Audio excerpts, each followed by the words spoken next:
దేవుడు మనల్ని పిలిచిన పిలుపుకు మనం లోబడినప్పుడు అదే మన జీవితంలో విజయానికి ఒక గొప్ప మలుపు.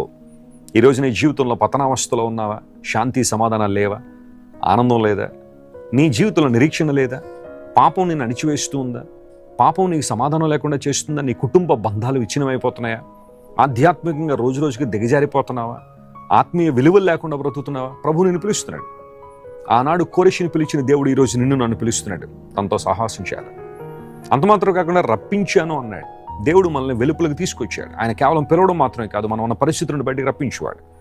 పేతురు మహాశయుడు అదే అంటాడు, ఒకప్పుడు మనందరం చీకట్లో ఉన్నాం, కానీ ఇప్పుడు ఆశ్చర్యకరమైన తన వెలుగులో నడిపించబడ్డాం. ఎందుకు అంటే ఆయన స్తోత్రమును ప్రచురించేయనట్లుగా రాజులని యాజక సమూహంగా ఆయన సొత్తైన ప్రజలంగా ఏర్పరచబడిన వంశంగా మనం ఉండాలనే ప్రభు మనల్ని పిలిచాడు, మనల్ని రప్పించాడు. చీకట్లో ఉన్న మనల్ని, బంధకాల్లో ఉన్న మనల్ని, అపవాది యొక్క భయంకరమైన అనుభవాల చేత నింపబడిన మనందరినీ కూడా ప్రభువు పిలిచి రప్పించి తన మహిమ కొరకు వాడుకుంటున్నాడు. ఆయన నువ్వు ఏర్పరచబడిన వంశంగా ఉన్నావు. రాజులని యాజక సమూహంగా దేవుడిని చేశాడు. పాత నిబంధనలో ఒక వ్యక్తి రాజుగాను మరియు యాజకునిగా ఉండడం చాలా కష్టమైన పని. కానీ నూతన నిబంధనలో యేసుక్రీస్తు ప్రభు వారి రక్తము ద్వారా మనల్ని రాజులుగాను మరియు యాజకులుగాను ఆయన మనల్ని చేశాడు.